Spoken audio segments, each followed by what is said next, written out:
How's it go? Pardon me, everybody. How's it going, everybody? Bryan Alvarez here, Wrestling Observer Live. We are here every day, Monday through Friday, noon Pacific, 3 Eastern, Sundays, 3 Pacific, 6 Eastern. We got a lot to get into on the show here today. Last night was the Fastlane show, and that, of course, the final show, the final WWE Network special on the road to WrestleMania. What did you think of the show last night? It was a mixed bag, as they say. Some good matches on the show. The main event with the Shield out there reuniting allegedly for the last time against Corbin, Lashley, and Drew McIntyre. Very good match. Shield went over. We had the four-way for the WWE US title. What do you say? A four-way? I thought it was a one-on-one match. I thought there wasn't even a US title match. No, they were going to do Andrade Rey Mysterio in the pre-show, and then they just changed it. Turned into a four-way. Truth, Samoa Joe, Rey Mysterio, and Andrade. Four-way for the U.S. title, because, in fact, plans change. And then we had an added match with Kofi Kingston versus The Bar, because, in fact, plans change. And Kofi Kingston, according to Vince McMahon, was going to end up in the championship match, but it ended up being a swerve. So the WWE title match ended up being a three-way. Daniel Bryan versus Kevin Owens and Mustafa Ali, because plans change. So that was the show last night. And yes, we had Becky versus Charlotte, where if Becky won, she would end up in the WrestleMania three-way. And what happened was she came out on crutches, and she couldn't move, and Charlotte beat her up the entire time, and finally put her in a figure four leg lock, and then Ronda Rousey ran down to the ring, and she stomped on Charlotte. Becky won via disqualification. Becky accepted this win. That's how Becky is going on to WrestleMania. What did you think of the show, everybody?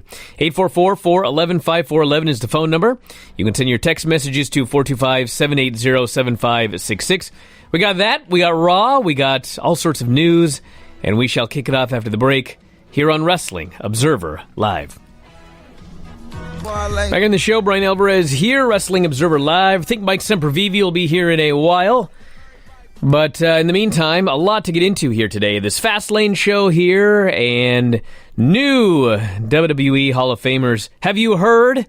Announced via USA Today. Harlem Heat will be inducted into the Hall of Fame over Mania 35 weekend, with Stevie Ray being inducted alongside his brother, Booker T. It is now Booker T being a two-time WWE Hall of Famer. First inducted in 2013. Stevie Ray inducted him. Ric Flair and Shawn Michaels are the only other two-time WWE Hall of Famers. So yes, Shawn Michaels, Ric Flair, and Booker T, two-time WWE Hall of Famers. I was speechless for a couple of seconds at Stevie Ray. The last thing I was thinking about was the Hall of Fame. I'm going to be honest with you, I hadn't really thought about it. You know, I get the fans hitting me all the time with different things about Harlem Heat, how they need to be in the Hall of Fame, so on and so forth. But you never know. So I never gave it very much thought. My brother and I were together for 8 years in WCW, and together another 2 years prior in the Global Wrestling Federation. We had a career as a tag team, and to be recognized as one of the great tag teams of all time. There were a lot of great tag teams that we competed against back in the day. The Steiners, the Nasty Boys, the Road Warriors, Sting and Lex Luger, Public Enemy. So many guys we got a chance to grapple with back then. To be recognized, it is pretty awesome. So there you go. Harlem Heat, 10-time WCW Tag Team Champions going into the Hall of Fame. I believe Mike is now joining us. Is that correct? I am here. Harlem Heat in the Hall of Fame. As well they should be. Deservedly so. You mentioned those three names. I am fine with them all being together. Harlem Heat is one of my favorite tag teams of all time. A very thin era of tag teams in the mid-90s, unless you looked outside the big promotions, but a lot of people didn't. That's all they had access to. And of those teams, the Nasty Boys and a lot of them, the Harlem Heat was one of the best, and they were a tag team. They weren't trying to be two singles guys or anything like that. They were brothers who were a tag team, and they had fun matches with the Nasty Boys. They had fun matches with the Steiners, hard-hitting matches, and, you know, they went into the NWO era where, of course, everything kind of went astray after that, but they were kind of the lifeblood of WCW's tag team division, and they were very, very good. Let's go to the phones. You're on the air. What is going on? Yeah, hello. This is Jackson from Chicago. I want to talk about the women's triple threat cluster build. Yes. I'm a demoralized Becky Lynch fan, very demoralized. I think at this point I have to feel like the troll booking is intended to produce that response, especially as I learn more and more that Heyman is involved in the build. I feel like my dejection is the objective. So I have two questions. The first is about agency. Becky has considerably less agency than everyone else in this build, and I wonder. It's at this point it's hard for me to imagine that this is a mistake. So I wonder what the intent is. So what do you mean she has less agency? What are you talking about? She's not able to move the story forward or to resolve her own problems. So it took Ronda. Ronda was as a character was able to force her character. Yes. She's not able to force the end of her suspension. Ronda was able to do that. She's not able to. It doesn't really seem like the authority cares about her, but Ronda can force action from the authority. Yes. And she needs Ronda's help to defeat Charlotte. I mean, it to me is an atrocity of a build for a babyface if they are not able to solve any of their own problems. Yes, I can't disagree with you there. She was a horrendous babyface last night. So it is my belief that she is less important to the company than Charlotte and Ronda long term. Ronda with the potential to return. They want her to have a good time with this build. Charlotte, I think, is more important long term to the company.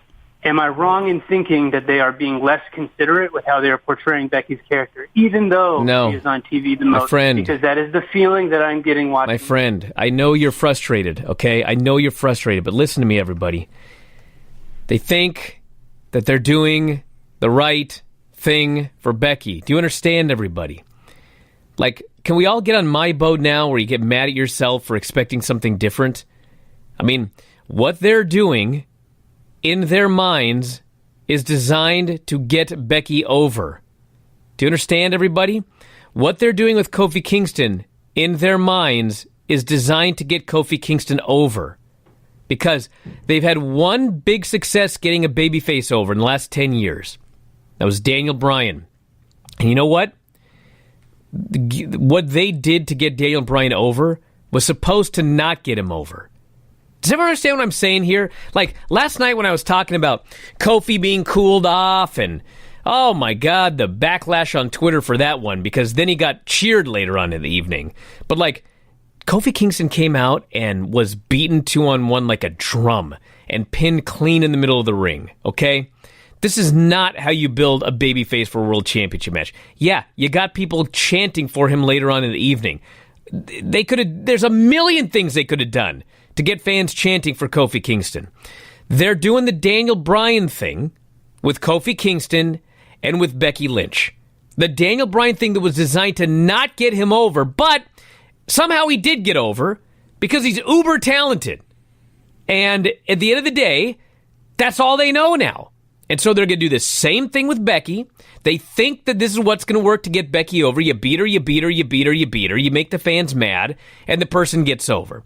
They're going to do the same thing with Kofi Kingston. You beat him, you beat him, you beat him, you beat him. It's going to make the fans mad. He's going to get over. Yes, there are a subset of fans that are going to get mad, and they're going to get more behind those two people. Okay?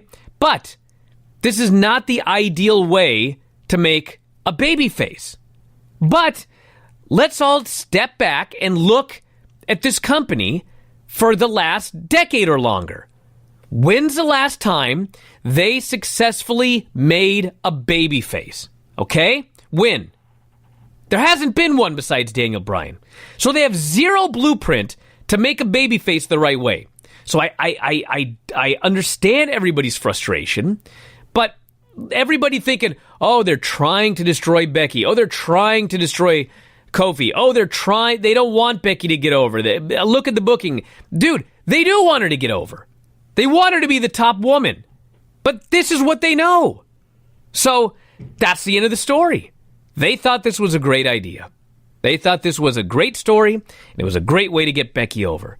And, I mean, seems to me it wasn't based on feedback, but hey, I'm sure if I went on Twitter, there'd be a lot of people telling me that, in fact, it's awesome. And I'm out to lunch, and they have no idea how I have this job. I'm just telling you. Sometimes when things are a little bit more sparse, it'll actually make them better. You don't have to keep piling on layer upon layer upon layer. But they do. Injury upon injury That's upon my injury point. to Becky. Oh, I know. They do. And loss upon loss upon loss to Kofi because he needs to overcome.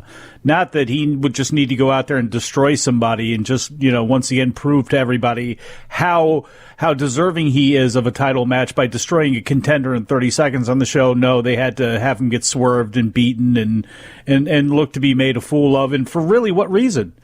It was about box office. Kevin Owens got the spot. Why does this continue on? Does Vince not like black people? Does he not like Kofi? Did Kofi do something to him? Why is this there's happening? Nothing. There's no reason to even analyze it. I mean, there's no Exactly, story. But that's why, because it's just he's got to overcome because that's what they do, and it's overblown. Look, I was a fan of the three-way idea. I know a lot of people weren't. I was a fan of it. I could justify it in my mind. But to pour on all these extra layers, Ronda's shooting, this injury to Becky, this happens, it's just too much. And unfortunately, it just waters things down too much. Let's go to the phones. You're on the air. What's up? Hey, it's number one, Paul in Barbersville. Yes, Paul. And I was thinking about the handling of this Becky Lynch storyline. And it reminds me a lot of TNA, strangely enough. Because the most successful angle that TNA ever did was the first Samoa Joe Kurt Angle match, where they did nothing. And the build to that was it was very simple. Joe was undefeated. Kurt Angle just arrived. They did a headbutt. That was it. But after that, when it was time to build the rematch, they just kept adding stuff. So Kurt Angle, he had a heel stable, and Karen Angle became a character on TV, and Samoa Joe had a girlfriend who was on TV for like a week, and by the time they got to the third match, I think the IWGP title was involved. Well, Paul, we have to head to a break. I want to thank you very much for the call. There's one big difference, and that is TNA still did a big buy rate for that second Kurt Angle-Samoa Joe match. So it did mess everything up. It wasn't convoluted enough, I guess. Back in a moment. Observer Live.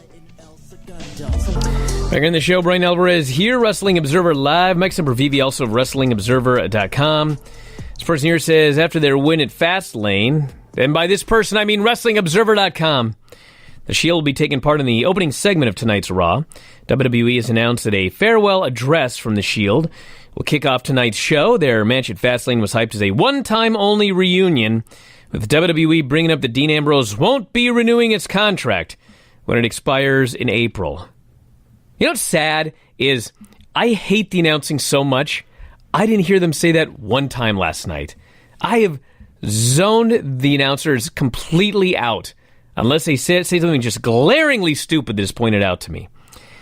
Roman Reigns, Rollins, and Ambrose beat Corbin, McIntyre, and Bobby Lashley in the main event. Reigns' first match since announcing his leukemia is in remission, pinned Corbin after Corbin was given a triple powerbomb. We got Rollins versus Lesnar at Mania, Finn Balor versus Lashley tonight, and a face-to-face with Triple H and Batista. Listen, I'm not saying that Dean is staying, okay? But until he's gone, he's not gone. And until he's gone, there's a possibility he's coming back. And this is so heavy-handed.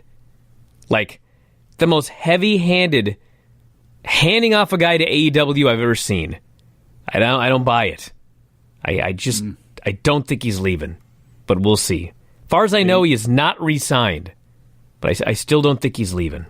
Well, I mean, there was never a good explanation to me when they immediately announced it and put it up on their website. Nothing.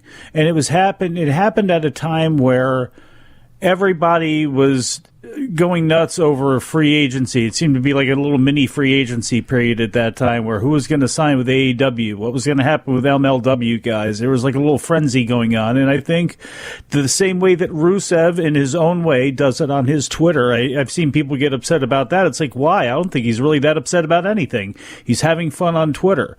And I kind of took this as WWE kind of doing the same thing.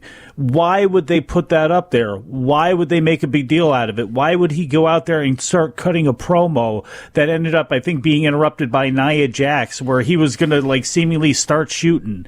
It seems to be from Jump Street that there was something more to this than he's letting his contract run out, because again, at this point, why do you use him? I know what you're going to say is because, well, they want him to resign, but I mean, this is a little ridiculous. Dude, that's the story here. I mean, have you been watching this show? This is not even in the realm of the most ridiculous things I've seen about this company in the last 6 months. I'm not debating Fits that. right in. I'm not debating that. Let's go to the phones. You're on the air. What's up? Hey, Bryan and Mike. This is Daniel from North Carolina. How are y'all? What's up? Hey. I had a question or a comment about the pay-per-view in question. So my biggest flaw last night in the pay-per-view was having Mustafa Ali come out and basically having two baby faces screw over another baby face and taking the opportunity when you could have put a heel in and at least gotten a little heat there, you know, that Vince has picked a heel to replace Kofi, but because of that, they killed that match last night. They did a great match last night, and the crowd just wasn't into it because they wanted something else. And I had a question about Jushin Thunder Liger. Growing up in the 80s, Liger and Muta are the two guys that kind of got me into Japanese wrestling. I wonder which one you guys thought did more in America for Japanese wrestling, either Liger or Muta. In America? Muta was a bigger star. Muta was a bigger star to me, but Liger may have had more long-term influence because of the style and the pomp and all that sort of stuff, the outfit, and how wrestling has evolved. So, like, maybe long-term, because he's been around for so long, that may be the case. But as far as, like, stardom goes, Muta is it's like Muta and Saito and very few other guys who have been as big of a stars in the United States when coming in from Japan. Yeah, because I just remember, like, you know, the rivalry with Sting, and then I almost think Liger had better matches maybe, and it may have been his dancing partner he had, but it almost feels like Muta may have meant more. Well, if you grew up in the 80s, too, during those times when Muta came in and you were blown away by him, you're probably going to say Muta. And if you're coming along 10 years later where you're heavily influenced by, like, again, the junior heavyweights that they came out of that period, then that may be the case for you. Alrighty, let's do some of the text messages here. We'll go through the phones here in a little while. Part says, it makes sense. Harlem Heat made it in, as Vince's favorite thing is heat. Correct. I hadn't thought of that. Does that mean Midnight's in as well as Big T? No, just Harlem Heat, dude. Been a lot of Harlem Heats, but say we figure a week we can back end. Not always old crew. Tori's not in there for DX. This person here says, I'm sure the Shield will help Seth at WrestleMania. Could. Possible. Person says, is Brock an excuse to be pissed? Is Becky going to walk with her crutch all the way into WrestleMania? I'm done seeing her with that lingering thing. Dumb. It is beyond, it's just ridiculous now. It's totally ridiculous. She had a ring entrance with a crutch. I mean, come on. You kidding me? Well, because it's going to be part of the next Ringside Collectibles collector's action figure that comes out. She ended up doing a wrestling match without a crutch. So what does she need a crutch to walk around for? What did she need Ronda Rousey to come out there and help her get the win for? Well, because she couldn't win. That's why. I guess.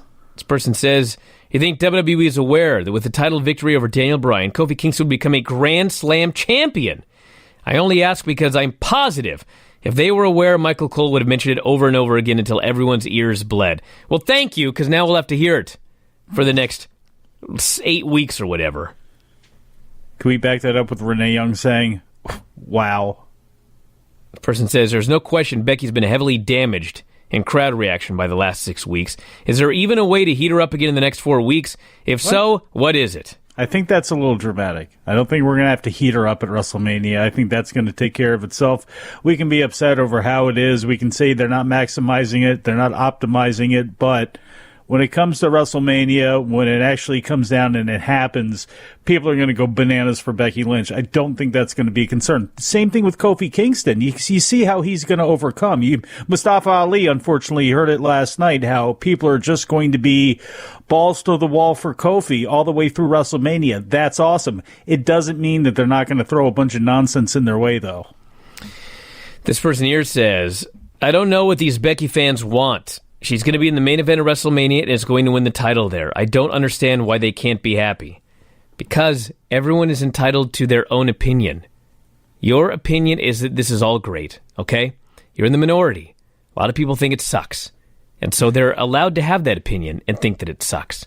They're allowed to want her to be put in a better position at leading to her WrestleMania title win. That's it. Everyone's allowed to have an opinion. Person says, I take it WWE thinks we're all losers. If they think we're going to identify with the losers, they keep beating. Well, I think that's pretty clear, yes. So, enjoyed Fastlane, this person says, but was taken out of the Great Four-Way by Andrade laying on Joe during the Cena spot. Yeah, everyone's all up in arms about that, but why? They fell on each other, and so technically he should have been covering him, and the ref should have counted. Oh, stop it. I'm not kidding. I got so many people upset about that last night. And I was like, in the grand scheme of the booking on Fastlane, that set you off? Anyway. Where are our Tommy Youngs? Well, certainly not in this company. Oh. Supporting a heel Big E versus face Kofi thing. Kofi was too nice to barge into Vince's office. E just went in because he's willing to just take it. In the old days, that would be a first seed. Nowadays, it probably means Kofi has to snap and destroy someone. Well, thank God none of them touched him. That way, they'd end up missing WrestleMania because they'd be suspended like Titus O'Neil was. Let's go to the phones. You're on the air. What's up? Hi, this is Ishmael in Virginia. Yes, Ishmael. Yeah, so I called right after the Royal Rumble where I was fearing that with all the television time with Becky being on both shows and Charlotte being on both shows, that this thing would just fly off the rails, which we're seeing happening now. It all would have been a lot better if she was just on SmackDown and they kept it special with them being apart and she just was beating the crap out of people on SmackDown and sort of building himself up. Instead, they're doing the Daniel Bryan WrestleMania push, which is lose clean at the Royal Rumble. People forget Becky tapped out at the Royal Rumble. I didn't. Beat down, is about to tap out again. This is no way to go into, this is why this happened with Daniel Bryan as well, where the fans will still cheer for you, but this is why whenever she gets the title, she's never going to be an actual, numbers-moving star because people aren't going to believe in you. They'll cheer for you because they like you and it's a Pavlovian dog effect, but no one's going to, actually support you. People would go to the house shows and watch John Cena, the masses, because this guy never lost. If he gets you one-on-one, he would always win for, a decade, and, a vocal minority hated it, but that's what builds territories and companies to this day is people you can actually get behind the stars. That's why the closest thing they have now to an actual mover is Roman Reigns, because he's the only person who's booked consistently an actual winner, an actual star. Becky Lynch has just been skating by the edge for teeth. I don't know why they think this is the best way to book her, but it's just like they do with their comedy segments where they just overdo something to death. Kofi Kingston doesn't need more heat. He didn't need to get squashed. He could have been squashed for 90% of the match if that's what you want to do, and then just got a roll-up on someone on the bar and just rolled out of the ring and got a win. All right, well, Ishmael, we got to go to a break. Ishmael's got a lot of pent-up frustration. Talk about this more after the break. Wrestling Observer Live. Back on the show, Bryan Alvarez here, Wrestling Observer Live. Mike Sempervive, also of WrestlingObserver.com. This person here says, anyone who was put off by Andrade and Joe is just looking for something to complain about. The match was incredible. Joe is a ring general. Andrade and Ray are spectacular. It's the best I've ever seen, truth. Well, it was the best match on the show by far. Give you that. I loved it. If you want to give us a call here today, 844-411-5411. That is toll-free, 844-411-5411. Text messages, 425-780-7566. Let's go to the phones. You're on the air, my friend. What's going on?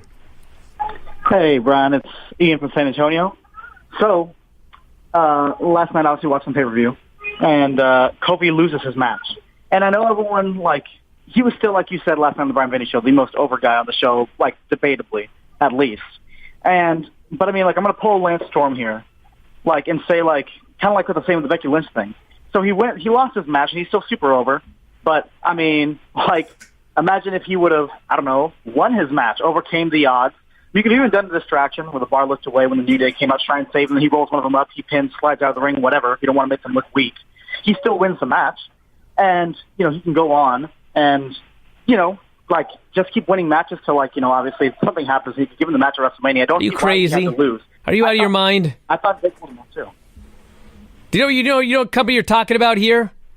That's pro wrestling. They do sports entertainment, bro. Yeah, you're not even allowed to say wrestling. It's sports entertainment right here. You know what this is? You know what this is, Ian? Let me tell you what this is. What this is I'm not trying to bury the fans here, okay? I'm just telling you like it is. There is a large portion of what is remaining of their fan base. Go out there and they chant, "You deserve it." I hate that chant. And you know what? You chanting "You deserve it" for these wrestlers. We have this scenario now where in the company's minds, you don't care, wrestling fans. You don't care about wins and losses because they beat people or they don't beat people and you just keep coming back. You don't care. They've trained you not to care. All you care about is whether or not the wrestlers get what they deserve. And so in their booking here, they're going to do whatever they're going to do with Becky. They're going to do this. They're going to beat her. They're going to make her look weak, whatever. But at the end of the day, they're going to give her what she deserves, the title at Mania. And therefore, they expect you to just take it.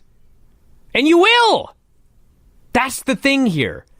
I know it sounds like I'm blaming the people. I'm not blaming the people. But I mean, the funny thing is, like, here's the problem. I've said this before, okay? I'm not angry at the fans. In fact, everything that I've gone to over the last 2 years, whether it was to wrestle or for StarCast or for whatever, conventions, it's the nicest group of fans I've ever experienced in my lifetime in pro wrestling. I have never seen a nicer group of fans than wrestling fans today. I swear to God. You can ask anybody. You can ask the other wrestlers who went to StarCast. You can ask the other people that had booths. It's the nicest, friendliest group of fans there's ever been. Okay? Now, interestingly enough, it's also the nicest, friendliest group of wrestlers there's ever been. And as a result, the wrestlers and you fans, because you're so nice, you're getting walked all over by this company. Do you understand? They're walking all over you because you're just going to take it. They give you this and you just take it. And you chant, "You deserve it," and you cheer for Kofi after he just gets obliterated on that pay-per-view. And you're going to cheer for Becky tonight, and you're gonna cheer like crazy when she wins at WrestleMania. Like, I don't want to blame the fans. I love the fans. It's a super great group of people. But you're getting walked all over because you're so nice. What do you suggest the fans do to stop being such doormats to these Stop being doormats. Stop getting sand kicked in their face. Stop Charles accepting all this. You can turn off the show for a while. You can there's a million things that you can do. But just taking it, that's not one of those things. I mean, there's no easy solution. Don't always be a catcher. Be a pitcher. It's very deep now, and it's very. This I don't know. It's very depressing. Like Would it make you feel any better if I invited Elias out right now and he sung a song and had a little interlude? No, that would not make me feel better. How happy is Vince right now that he's found himself the balladeer from the Dukes of Hazzard, essentially, for his show? That's what he's got with Elias now. We're going to have things broken up where we're going to have quarterly Elias. You know, he's going to be breaking up the show to kind of review what's gone on in song. It's just depressing is what it is. Like, I'm not an advocate of, like, some of the stuff that guys did back in the day. Like, everybody hated Shawn Michaels, and he did a lot of things that were not, like, literally hurt business. Like, that's going too far. But dude, there was a day when, like, the wrestlers stood up for themselves And there was a day when the fans, if you advertised the big stars going to a house show, and you went to the show and they weren't there, you didn't buy a ticket next time they came to town. And you taught that company a lesson. Those days are gone. Like, dude, somebody brought this up to me. Let's look at this pay-per-view last night, okay? Let's look at this pay-per-view. If I can find my lineup here. So, of all of the matches on the show, we had Miz and Shane versus the Usos, which was as planned. We had Asuka and Mandy Rose, which was as planned. Then we had a Kofi match, which they just threw together on the fly. Then they changed that Rey Mysterio into a four-way for the title, which actually was for the better. And then they added another to the three-way. Like, of the advertised matches, and, I mean, yeah, I'm happy that the matches that we ended up getting were good, but what if you really wanted to see Daniel Bryan versus Kevin Owens? They just threw in Mustafa Ali. I like Mustafa Ali. I'm just asking a question. What if you really wanted to see Daniel Bryan versus Kevin Owens, and they just threw Mustafa Ali in there and they just randomly made it a three-way? You know what happened? You're going to watch Raw tonight, and you're going to watch the next WWE Network show, and they'll change the card, and they'll change the matches, and they'll throw everything out the window, and they'll beat your favorites, and you just keep going. That's very different from back in the day. They did this stuff back in the day, you didn't go back. Fans didn't go back. And companies died as a result. That's what kept companies honest. Do you understand? That's what kept them honest. If they screwed the fans stopped coming. And so they couldn't do that. They had to treat their fans with respect. Which is ironic because, like, back in the day, the promoters and the wrestlers used the most derogatory terms for the wrestling fans. They called them marks and rubes, and they just thought they were just the stupid. But you know what? They still gave them so much more respect than you fans get today. It's not even close. It's very ironic, actually. Well, because there's a company that's making $1 billion no matter what they do. So, yeah, I can see how they feel a little bit insulated and also at the same time feel completely justified in what they're doing because they have a bottom line and they have stockholders and things like that, and the game has changed, and that's what's important. But we have seen an atrophy. We have seen weird things with the demographics. We have seen numbers that aren't necessarily going in the right direction, and are they creating wrestling fans that are going to be with them for a long time? What kind of fans are they creating? You know, there's a lot that's going to have to be told here because we're going through a big, massive change, and they've done a good job chasing off a lot of pro wrestling fans. That's why we're seeing New Japan have success now. Yes, the world has gotten smaller because of technology, but you know, AEW being able to have a foothold right now, just that alone, you know, is with as big as WWE is, with as powerful as they are, they're allowing these other things to kind of take hold. ROH being able to survive, and yes, you know, the ownership of these groups helps, but still, there's a lot of interest in these other promotions right now. That are they creating more and more loyal fans to their product than WWE is to theirs? We'll have to see. It's really, really interesting for the people that watch WWE and don't care about the things we care about as longtime wrestling fans, because they are happy as long as they get the happy ending, that the story is in the background to them. They don't care about it as much. Are those people going to be around in 20 years, 30 years, 40 years? It'll be interesting. Let's go to the phones. You're on the air. What's up? Hey, boys. What's up? It's Savon from Jersey. How are you? Yes, Savon. So, you know, I don't know, frustration is not even the right word, but I'm going to stay away from Becky and Ronda. I'm going to talk about Miz and Shane. I really like what they did, but I think they missed a really big nuclear heat last night. And the reason why I say that is because I'm a father. Bryan, you're a father. If you see your kid getting beat up by somebody, aren't you going to do everything in your power to jump over that rail, cover him up, you know, take a couple shots for your, you know. Well, the storyline, Savon, is that George really doesn't care that much about Miz. I mean, that is the storyline. So this actually made sense. Clearly. He just sat there I would do everything. George's acting range is absolutely unreal. Yeah. Oh, he's the Keanu Reeves. His facial expression is like the Keanu Reeves of acting there. Just him and Al Wilson. He and Al Wilson will be in the WWE Hall of Fame one day. Of course they will. Of course they will. I mean, as far as the social media thing, thank God for social media, because if it wasn't for social media with the Becky and Ronda and Charlotte thing, I don't know. I think we'd have some. That's the only saving grace, I think, so far with this storyline. Without that, it's just been brutal. Really? Oh my God. Well, that's the only thing keeping it interesting, I think. It's keeping it interesting. I'll give you that much. I want to thank you very much for the call. I'll thank God for a lot of things. Social media ain't one of them. You've had your issues with them here in the last couple of days, haven't you? Not really. I mean, really? People have a lot more issues with me than I have with them. It's crazy, some of these just bizarre people on Twitter. All right, let's go to the phones. You, my friend, are on the air. What's going on? Hi, Brian. I'm Mike. This is Coleman from the B+ Players. Oh, hello, my friend. Nice to talk to you. Nice. Thanks for having me back on. I What's up? Appreciate you picking up the call.